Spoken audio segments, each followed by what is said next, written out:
Welcome all. Good afternoon to all our esteemed guests joining us from different corners of the world for the Bharat Shiksha Sankalp Webinar.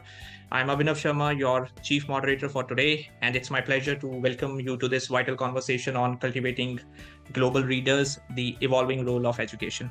So today's webinar is not just a discussion, it's a collective step towards reimagining the landscape of education in India. We are here under the Eduverse banner to sow the seeds for a transformative education environment that nurtures true global leaders. So now I have the privilege to have our distinguished panelists. So starting with Ms. Anshu Jairaj. So we have Anshu. She's the Director of Outreach and Marketing at Rishihood University, whose initiatives have been pivotal in setting new benchmarks in educational outreach. We have Ms. Arushi Bakshi. She is the director of the Indian School of Business and Finance, which is an esteemed regional training center or teaching center of the London School of Economics, which has been instrumental in bringing global business education standards to the Indian soil.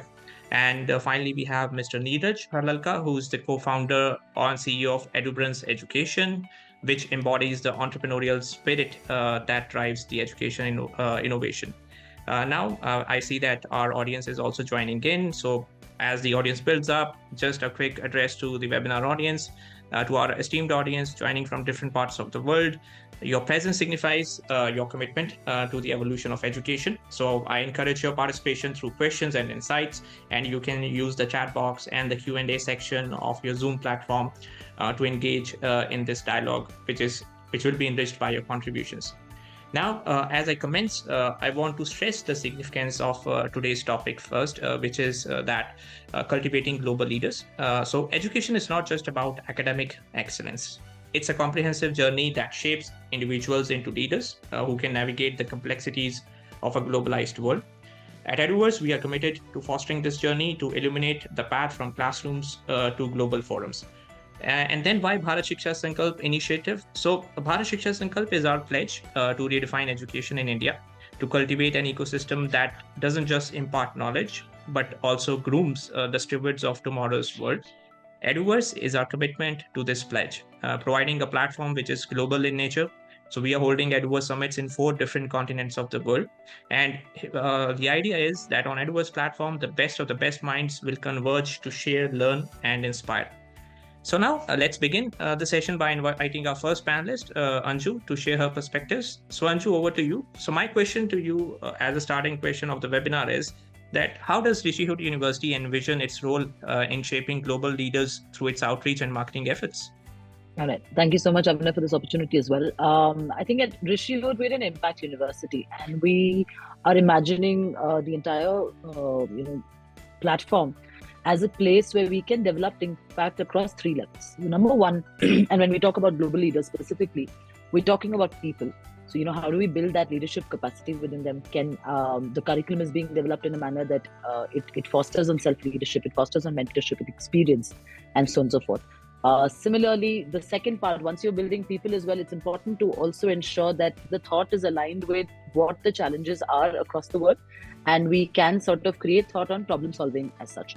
So a lot of collaboration happens in terms of different cultures.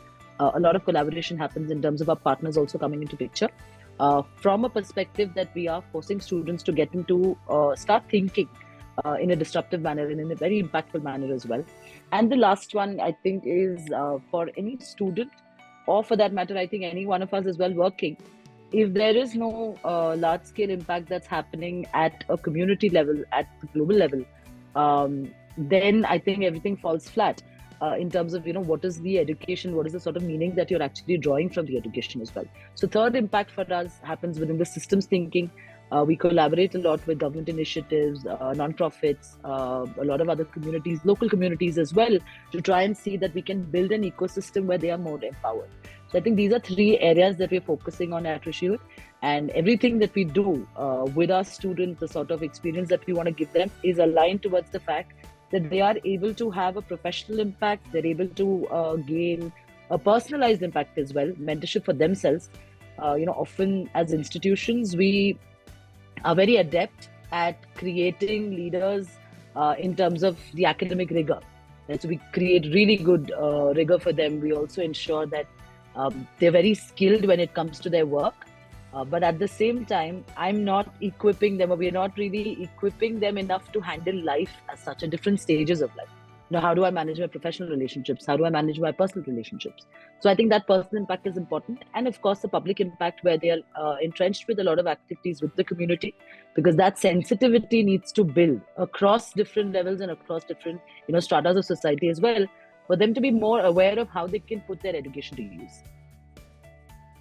And over to you. Absolutely. Yeah, thanks. No, absolutely. I agree. I mean, really, those three initiatives. And I really liked your third point, which is systems thinking. And you mentioned about the ecosystem and how they connect to the society, because that's what we are trying to figure out in this new generation, that how the individuals that are coming out from our education system are better evolved for the societal challenges and pressures.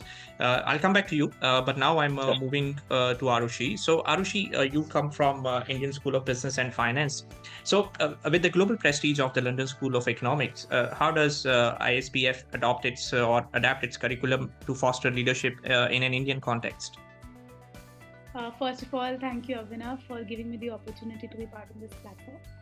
And as you all know, at ISBF, we are a recognized teaching center of LSE, as we mentioned. And, very much correct, Abhinav, that it's sort of, we constantly look at ways and how do we really adapt that global curriculum to foster leadership in Indian context.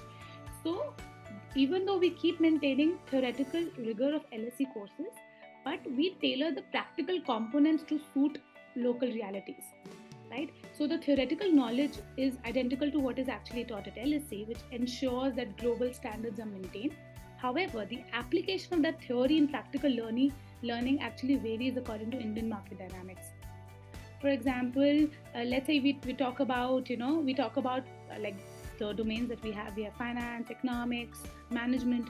We'll have case studies, projects which are related to Indian companies, market-specific research assignments, all which are essentially aimed at bridging the gap between global education and local application. Let's talk about financial, right? So we'll have financial analysis workshops. So these are specialized workshops that are organized on the nuances of Indian banking and financial systems, right? We'll have our students conduct live projects where students will assess the impact of RBI's monetary policy changes on SMEs, for example. Then, for example, in economics, which we'll ask them to do a field study analyzing the effects of agricultural reforms on rural economies in different states. And projects which are including, where we talk about GST implementation, demonetization, impact, and its impact on Indian economy. So we are giving students practical insights of economic policy analysis, which is an Indian context. And that is the way I think we are known for, and how we are actually adapting our global curriculum in an Indian context. Trust me, I learn so much because it gives us a very holistic view of the entire theory plus application-based strategy. Over to you. No, that's amazing to know. I mean, for example, you mentioned about RBI. So it says a lot that how you have, I would say, tailored the curriculum as per the needs of the students, so that they get both the best of the both worlds, I would say. For example, they are getting a UK-based qualification sitting here in India, but again, they will be able to know the nuances of how to apply that education in the Indian context. Yes, I think that's what the essence of this topic is as well. Neeraj, I'm coming to you. So as a founder and CEO, you have established your organization. So how your organization has been a trailblazer in education innovation, and how does this translate into leadership education? First of all, thank you, Abhinav, for this opportunity. And it's great to be in company of people I know and admire as well. So Anju and Arushi, great to see you here as well. And of course, Abhinav, been following what you're doing in education, and this summit represents a new thought of leadership from the education, which wants to have more collaboration between the stakeholders. So right. I think what we at Eduverse are also trying to do is to we look at leadership and a lot of other things in education from more of a preventive mechanism. So we are trying to work at very early levels. 7th, 8th grades is where we start our activities. because we feel a lot of times it's a little too late for students when they realize probably at the end of their masters or even at bachelor's level. So we want to kind of sensitize them around different things. So for us, if you look at leadership as a concept, what we believe is leadership is about understanding what leadership is and getting opportunities to practice it. So leadership, unlike a lot of things which are moving around as jargons, leadership is a very experiential thing. So if you see kids given an opportunity have given their lives, you see 26 January just passed. In India, we celebrate kids who actually do something really good, help some like other kids or other people in saving lives or do some heroic tasks. So that is the opportunity given to a kid, and I believe every kid is a born leader. It's just about nurturing them, and that's where I feel the education system has to come together, nurture these natural leaders and enable them so that they can practice their leadership.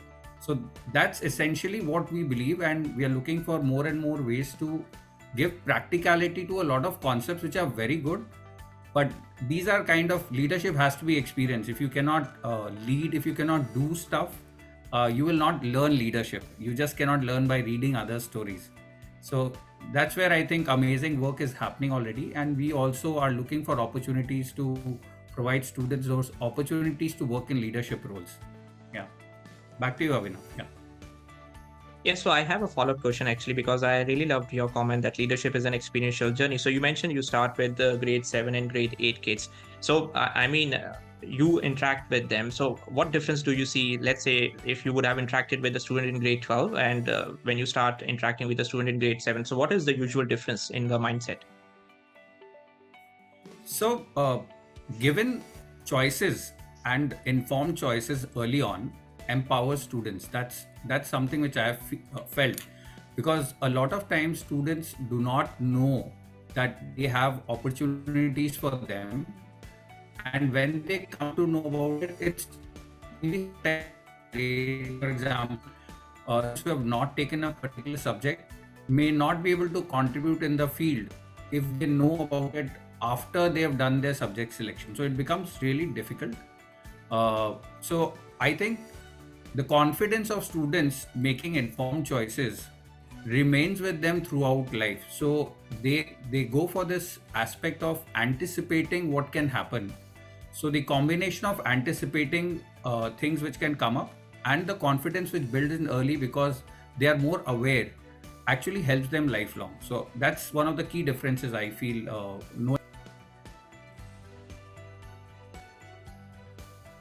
Right. I think yes, you got muted, but I think you completed your answer. Yes. Right. Thank you, Neeraj, for those insights. So Anshu, coming to you for the second round.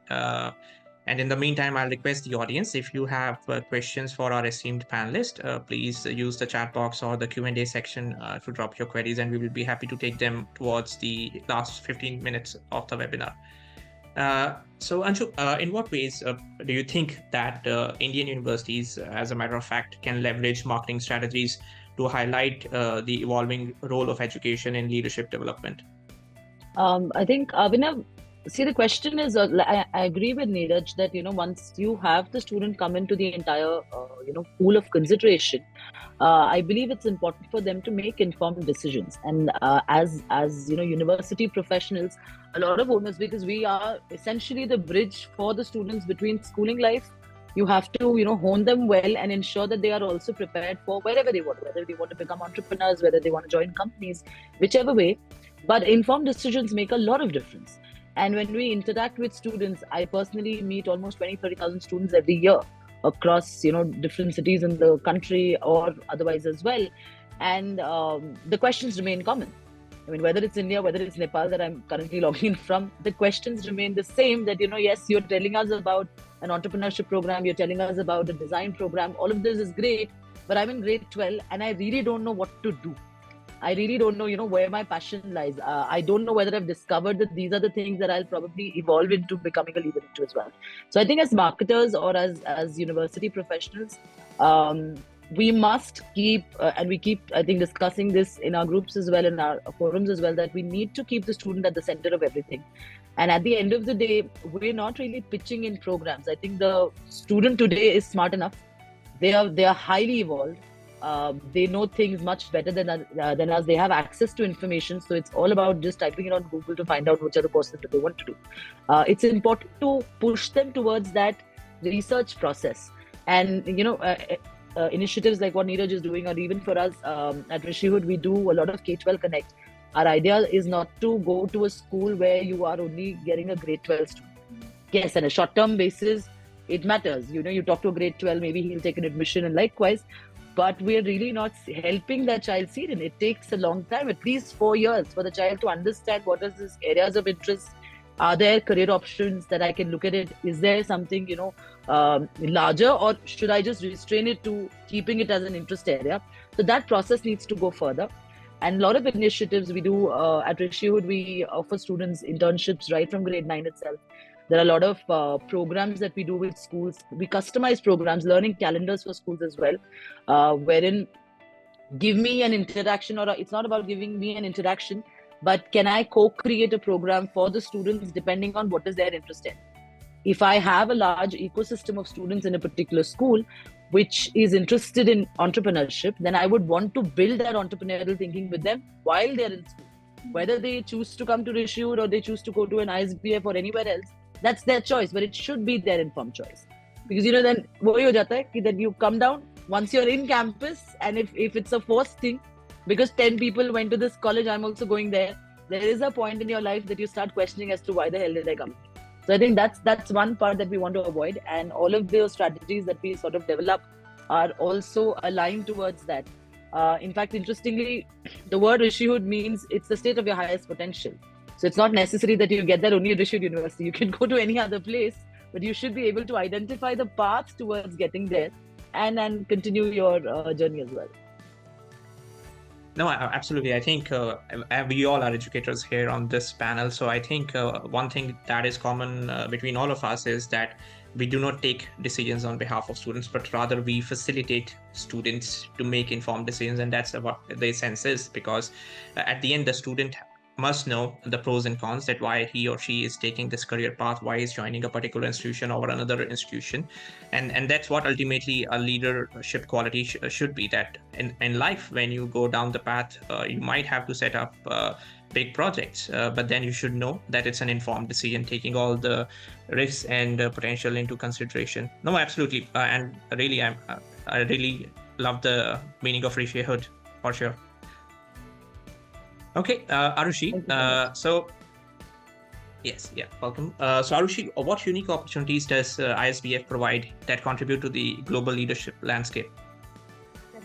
So at ISBF, by the way, I just love the answer that Anju had, and we are all, I'll get back to the question of, just want to answer a little bit of that. We all are ultimately looking at the right fit. So whether the student has to match the right university, and even the university for long term is looking at the right fit. And I feel for all of us who are educators here, ultimately that is our long term vision, to be able to find that Rishihood of True. Very true. Very true. So on how ISBF, what are the opportunities that ISBF is providing on global landscape? One, I think we are very lucky to have access to that, to be able to provide those kind of opportunities, global sort of opportunities to our students because of our affiliation with the University of London. We do have a couple of opportunities that we give to our students from first year to third year. We have affiliation with the Mountbatten Institute. So basically there our students get a chance to gain international work experience in London and New York. So the Mountbatten program, it's known for providing internships as well as professional development opportunities in multinational companies, and those are mostly banks. So almost every year we have some students who get placed in London and New York, and this is one of our very sought-after opportunities here. We have students, who are vying for this, and I think this really builds up their global leadership in the real sense, because they immediately after 3 years they get a chance to move to London or New York. That's one. Otherwise, during the 3-year tenure, we offer them ISBF. We fully sponsor 2 students who go and attend LSE summer on full scholarship. Otherwise, as well, we offer a significant discount to anyone who wants to sort of go as part of ISBF Kotri. They want to go and attend summer in LSE. Also, LSE has, like, we are one of the recognized teaching centers. So LSE has a few more centers like these across the world. One of the premium ones being Singapore Institute of Management, which is SIM in Singapore. And our students can actually go there for a year. They can spend their 2nd year there or 3rd year there. So, that sort of bridges the gap of both international and Indian exposure. That way, I think our students get a lot of opportunity for these kind of to be able to go and travel and get that global exposure. And we are known to be one of the easy gateways to LSE for masters as well. And but that is true because the kind of curriculum our students study, they get, in fact, GMAT, GRE waivers for a lot of courses as well, because they understand the academic rigor our students have gone through, and it is in a way an easier path for LSE in masters than any other student. That way, I believe that ISBF has a lot of opportunities, and we are constantly speaking to University of London, constantly speaking to other RTCs across the world to ensure that we keep giving students more such opportunities, because now I think the world is converging. It is not she's all sitting in Nepal, people like you are going to Africa. So I think the world is really converging, and our educational systems have to be global while tailored to local context. I think this goes back to your first question as well. And I think all of us here are trying to just do exactly the same. We have such new age universities coming up who are doing global curriculums, who are providing global exposure. So that's the real evolving of education that we are seeing, and we are at the cusp of it. I think we're at the right point for these kind of programs to run. Over to you. Absolutely. Yeah, thank you, Arushi. So I think I really for example, you have the scholarships, and you mentioned about the Singapore Institute of Management. So those are the kinds of opportunities that, to be honest, when I was a student, I was struggling to find them. And I think in the year 2024, these kind of opportunities, they are all arising, and they have become more accessible through institutions like yourself, ISBF, or Rishihood. So I think this kind of facilitation is what is bringing a massive change in our education landscape in India. And our universities, the new age universities, along with the evolution, I would say, because I'm personally very involved in National Education Policy 2020, so I've seen the tremendous change that has come in the Indian education landscape over the last 3 years. And as you mentioned, the convergence of education, so it's no longer localized in nature. So you, for example, you are delivering a UK-based framework and curriculum here in India. You still are offering those opportunities to students to explore. So I think that's the real mobility aspect. Otherwise, probably 10 years ago, it was just a theoretical component, mobility. But now it's actually a reality. Mobility is really happening. And we can really say that students are now mobile. Okay. So now, Neeraj, I'm coming to you. So what role do you think, because we speak about technology, and one of my earlier Bharat Shiksha Sankalp sessions was highly focused on the role of technology in evolving Indian education landscape. So what role does technology play in creating education experiences that shape global leaders? That's a really good question, Abhinav, because I am in the edtech field, and I think being an edtech and being in the technology side of education gives us opportunities to identify gaps and play our role in trying to address them. So in any system, there will always be gaps. The advantage of technology is we can act faster. And our advantage right now is also that we are not that well regulated. So we can actually take decisions much faster. The technology empowered systems can actually, so for us, it is not about getting a lot of into a lot of regulations, approvals. We can actually build something, test it out. If the market is adopting it, the technology gives the advantage of iterations. So we can iterate to resolve. So that's one of the biggest advantages of technology. Of course, we have the outreach which is available through technology. Today, the world is a connected place globally because of technology. So just to give you an example, you look at the COVID event which happened. I think it was because of technology that scientists across the world could come together and give us a resolution to this at a very fast time. I think in the similar context, there are a lot of students who are meeting out, reaching to each other, getting exposure to global education. Today, that is very much possible. As you mentioned, in the 2024, we have so many other things, and a lot of these things are enabled through technology. This event is a completely technology enabled event, and you will see that there is a lot of learning happening beyond the classrooms. So I think when you there is a very good concept of reimagining education. I think boundaryless is one word, but enabled with technology. So if you leave things at the open realm, you need something to bring them back together. As Anju mentioned, working with communities. Now imagine the projects which are being done in communities, put up on some front where people have access. I was to prepare for this event, I was actually looking at some of the TED Talks done by global leaders who are students. So there's a beautiful section of TED Talks done by students who are global leaders or who will become global leaders. One thing which comes out common in them is there is a use of technology to understand where the world is heading. So, for example, if you look at the 17 SDG goals, for students who are not aware of this, these are sustainable development goals which are chartered by the UN Council, United Nations Council, and they talk about the largest problems which as a human race we need to solve. The good part is a lot of students are participating in giving solutions to these challenges, and I'm very hopeful that with the kind of initiatives of education institutes which are empowering stuff like internship, like leadership, they are empowering a lot of idea generation, execution through interaction with the experts also, and in a lot of places technology is being used. So as a big proponent of technology, especially in this new AI and ML age where the common problems can be left for the machines to solve, and we can resolve more powerful, more use cases which the world needs to resolve immediately, like for example global warming. So that is also one of the SDG goals.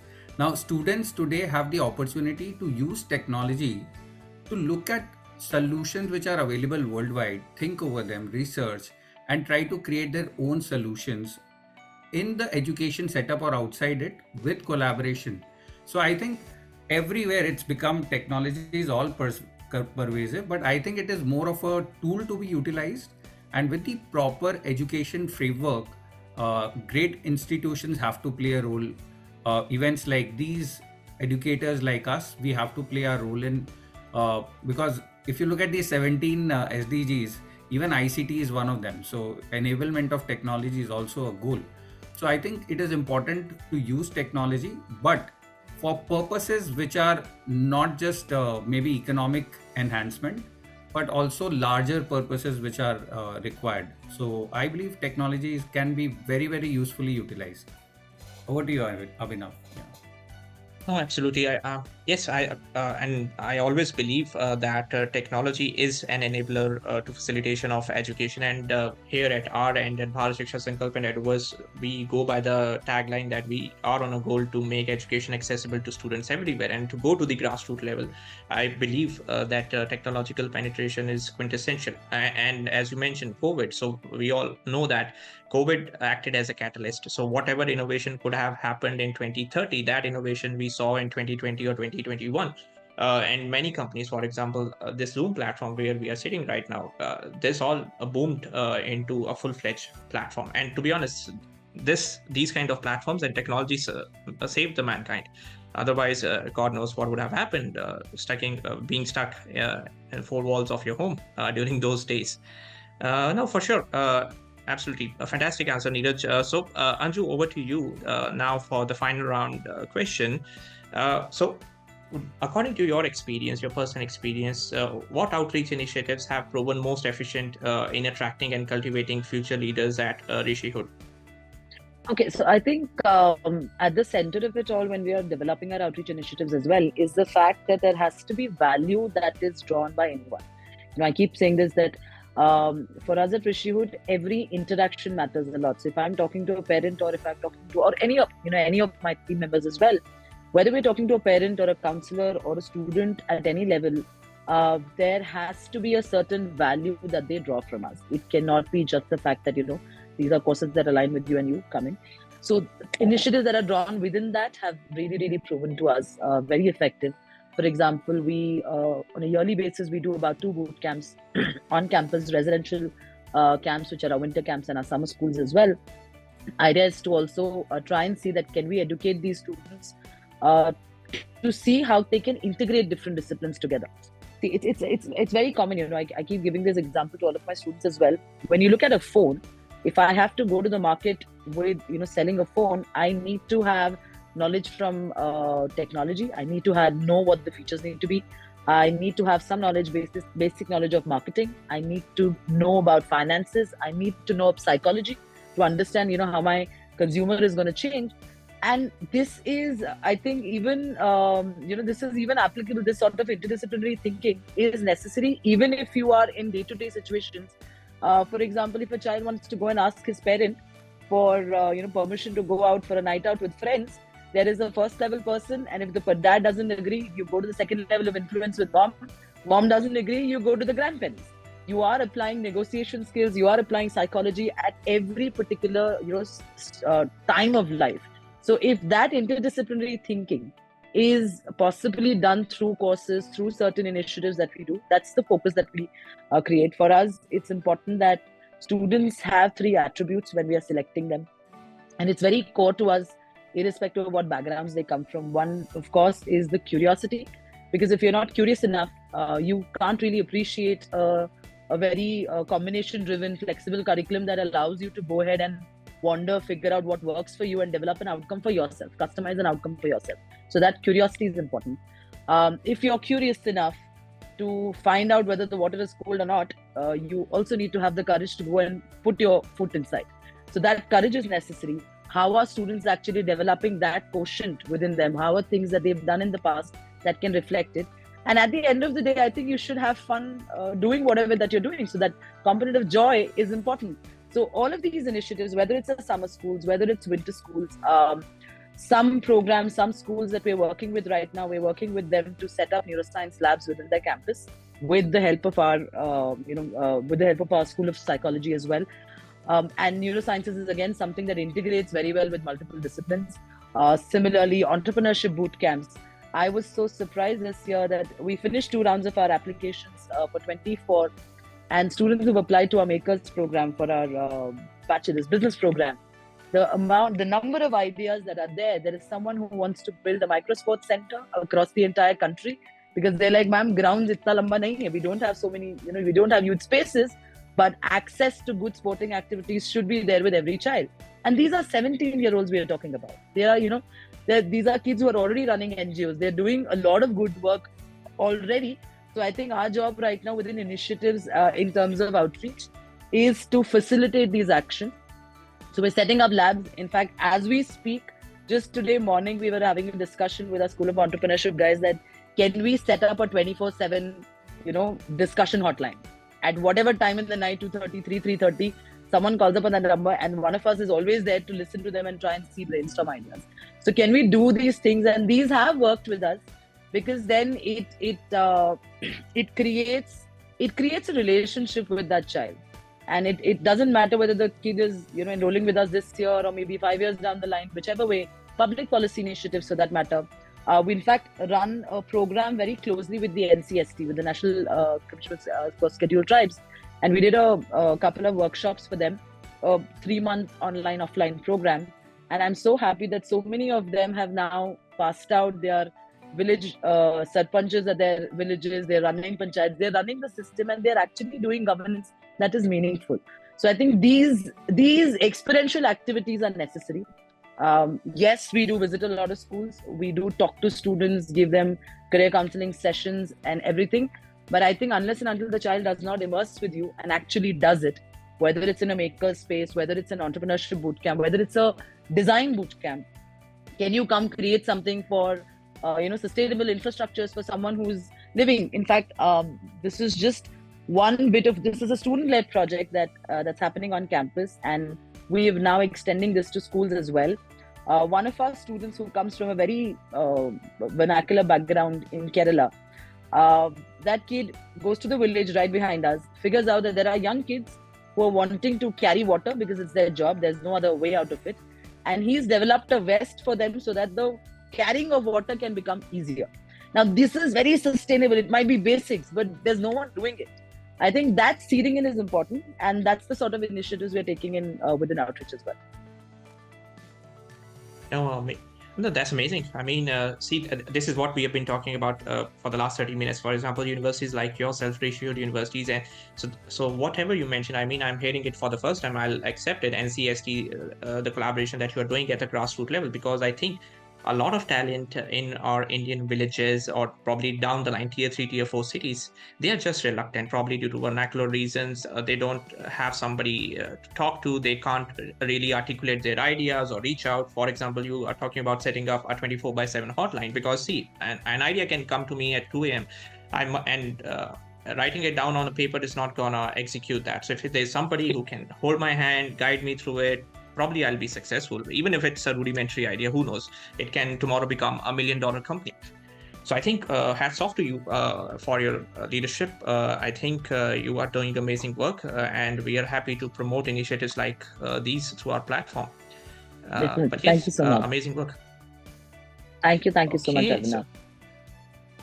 Pleasure's all mine. So Arushi, coming to you for the final round.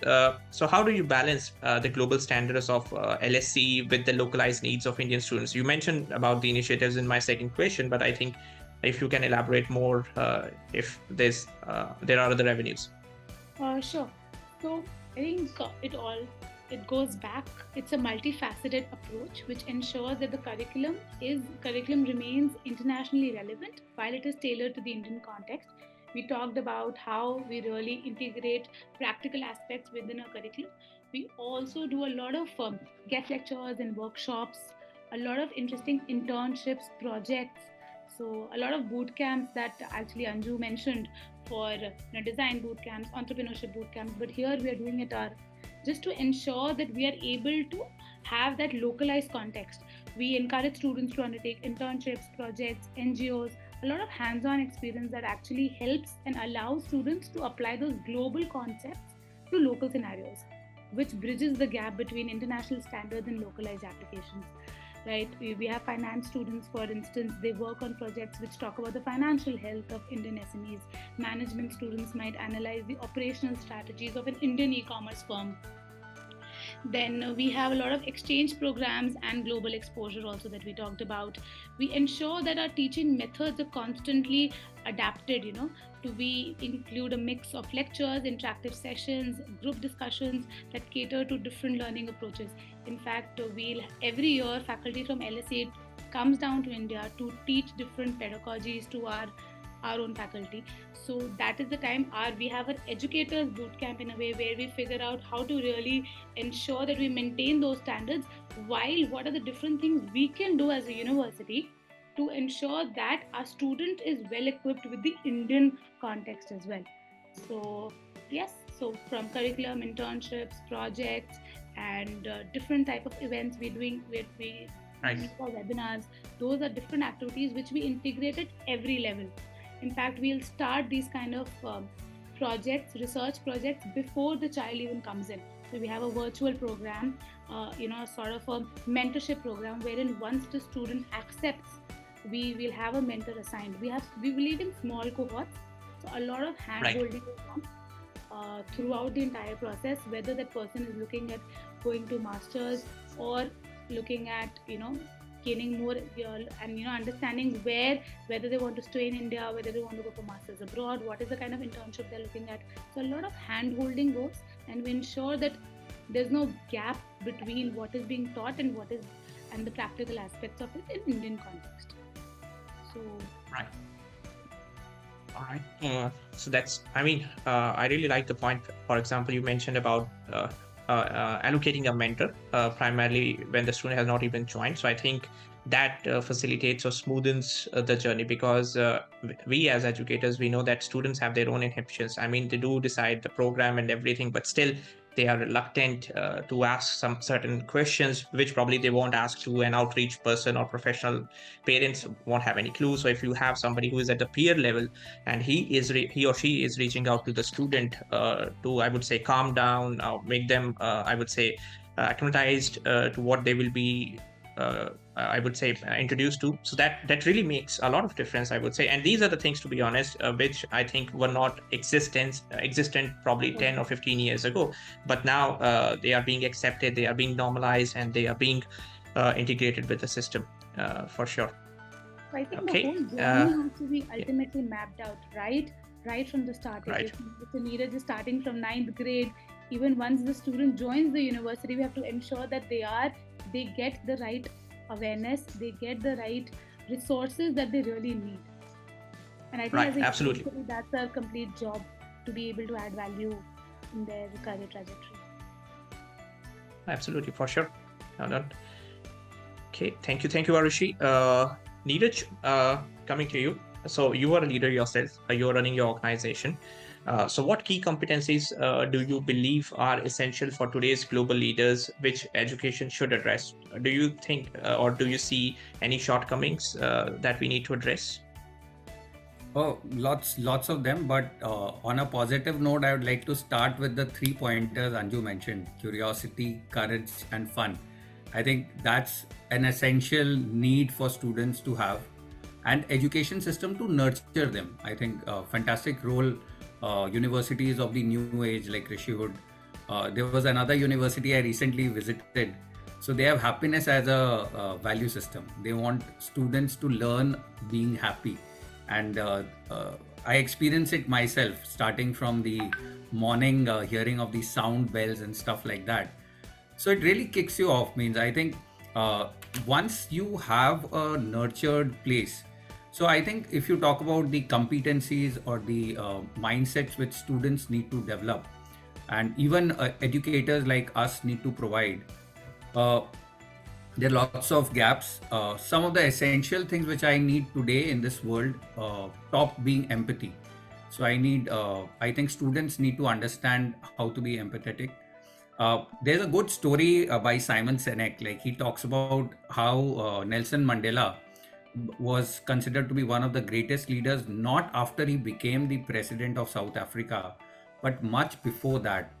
Because in spite of being the leader in the room, he used to listen to everybody first.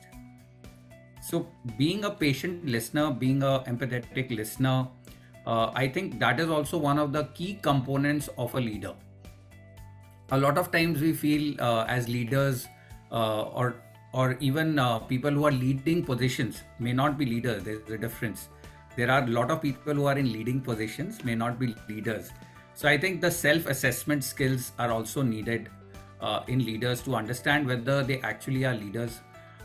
Leaders don't take things forward. Leaders always take people forward. So I think and also I think there's a lot of talk about global impact and global awareness, though that's very, very essential. But I think the story Anju mentioned, a kid making a vest for the people in the backyard, the village in the backyard, I think that's true leadership. And with such stories coming out more in the forefront, where we can play a part, we would love to collaborate on telling stories like these, giving kids the experience of different environments where kids can actually practice leadership. The way we started this conversation, that leadership is a practice disposition. It is not something which just needs to be heard. It is something needs to be practiced. So I think if we educators can give them these kind of opportunities. In fact, there are other things also, like patience is one of them, resilience. But again, I think all these will just be words unless we bring some experiences to them. Like Arushi also mentioned that they have a lot of programs where there are mentors assigned, you have visits, you have experiential learning programs. I think this kind of environment is something, though we are talking about privileged setups, I think as leaders in education today, whoever is listening to this, we would love to for you to take these thoughts forward and put them in the local context, in the context of tier B and C. In spite of being a technologically advanced country, and we are very much technology oriented, we still cannot dream to go beyond tier C. And recently there were so many reports published that there is one phone in the rural setting out of 1,000 people who need it. So even today there is a lot of disparity, and that is where the leaders, the new leaders, need to come in, not just from great institutions like the ones we are privileged to be parts of, but also from schools. I think we need to develop as educators the school system where leaders are born in schools. So of course the new age schools are doing that. They are getting a lot of exposure. Universities like Rishi Hood, great companies like MSM, Unify, your company, Avinav, they're all going there. Arushi is also going to schools educating kids, but we need to do more.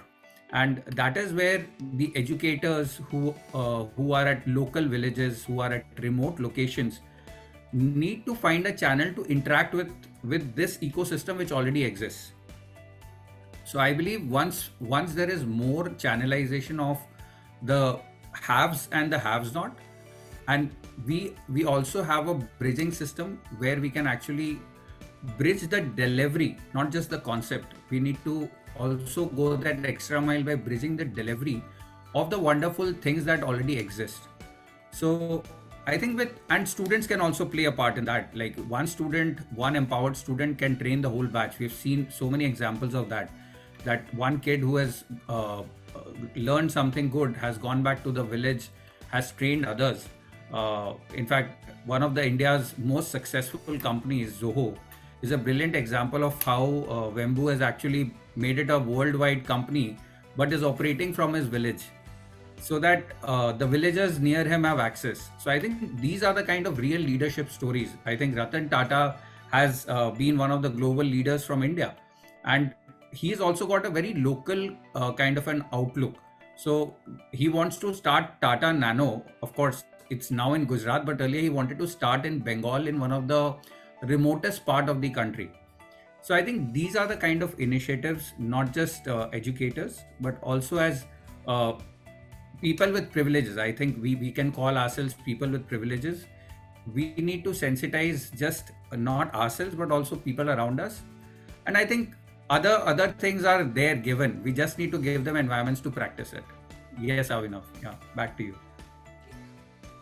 No, amazing. I think yes, that's all we speak about as well. I mean, there's still much more to be done. To be honest, for example, as you mentioned, the stats 1 out of 1,000. So I think these are some real big problems that I keep on a personal level. If I have to speak from this, I would say panel is I'm working with the policymakers, people who have real powers to make or bring change at the grassroots level. Obviously, as educators, we have our own role to play, but we will not be able to do it in isolation unless and until we work it with the policymakers, because we need the government support, we need that infrastructure, we need the agencies on ground, we need civil administration to support, because at the end it's an ecosystem that has to change. You can't have a bottom up approach, I believe, in this problem. You have to go from the top, and then really you would be able to make a difference at the bottom. And that's what I always say, because I work on this public infrastructure bit as well, because if you see right now, comparing to the last 10 years, our roads, our highways, our last mile connectivity has deeply increased, grossly increased. I mean, Delhi to Mumbai, you now could do it in 12 hours. So see the amount of change it brings to the entire ecosystem, left, right of the national highway. It's all booming economy now. So for sure, I think a lot more discussion, and definitely that would need another Bharat Shiksha Sankalp session. But through this panel and this platform, I would like to, I mean, for example, Anju, you mentioned that success story of that kid.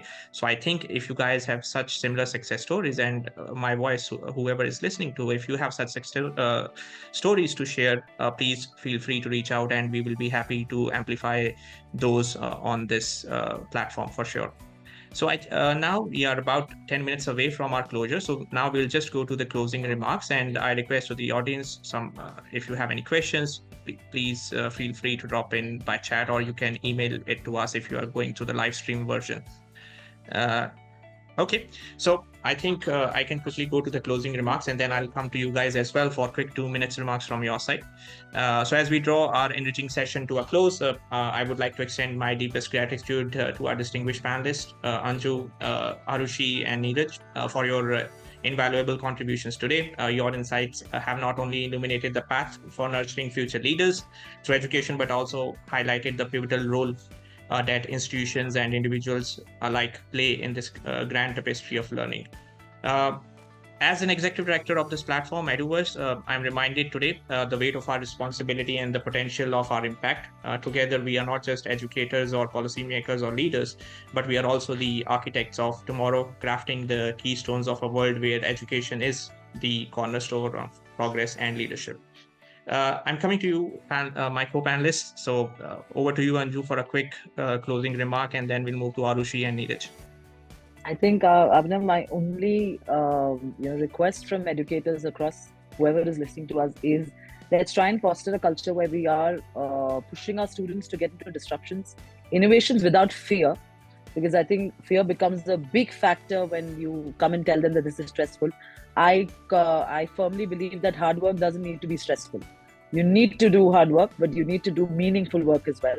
So in a world which is full of cancel culture, I think we need to normalize the fact that you can take a break, you can do things that you really enjoy.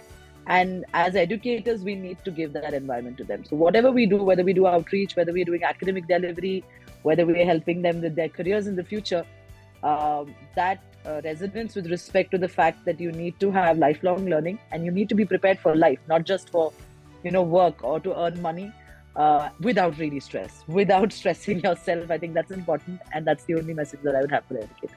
Thank you. Oh, absolutely. Arushi, over to you quickly. I think it was a very interesting discussion, and as educators, I feel that we play a very critical role in creating global leaders. So we should have the ability to act as the mentors and role models, and demonstrate the importance of lifelong learning, adaptability, and social responsibility as well. So by integrating, we talk about by integrating global issues and interdisciplinary learning into the curriculum, I think educators like us, we will not only expand students' horizon, but also encourage them to think critically about their role in shaping a more equitable and sustainable future. So I think that is the mindset we need to create, and that is the role, I think, as educators we here at ISBF and all of us are trying to. Absolutely. Yeah. Over to you, Neeraj, and then we have one appreciation comment in the chat box. Okay, thank you. I think it was a fascinating discussion. So as entrepreneur and as an educator, I always believe in the word optimism. That's one of my core skill sets to have in any situation. And I feel very optimistic to be here because we are discussing things, and we are not just doing open discussion. We are sharing anecdotes, we're sharing stories. So I think my takeaway from this session is just that if we can just enable even one kid, but with a thought process, to become a leader, I think, and when we see that student actually becoming a leader or being in the process of that, we already have a process of how to initiate that. So we can actually pass that on to more kids, more students. But the initiative does not look very big when we think of maybe one batch or one cohort or one student. So I think if we start with that mindset where it's possible, it's doable, because it's just about one batch, or it's just about one set of kids or one kid. And that's something which I would like to leave as a thought, that everything is possible if we have a right intent and the right implementation methodologies. Yeah, thanks. Execution matters. So we have a couple of appreciation remarks. I'll just read them out and thank our audience. So Dipali Deo, informative sessions from a comment from Rohit. And then definitely we have Dr. Moinul, who's just mentioned excellent interpretation made by experts to upgrade global leadership. So gratitude from my side to the audience for your time, definitely. And thank you, everyone. So yes, thank you once again for joining us at Bharat Shiksha Sankalp. Until next time, keep cultivating the leader within you. That's all I have to say. And let's us together make education the fulcrum of global leadership. Thank you, Anju. Thank you, Arushi. Thank you, Neeraj. Great discussions. Take care. Thank you so much. Thank Lovely you. connecting Thank you. Thank you. Bye-bye.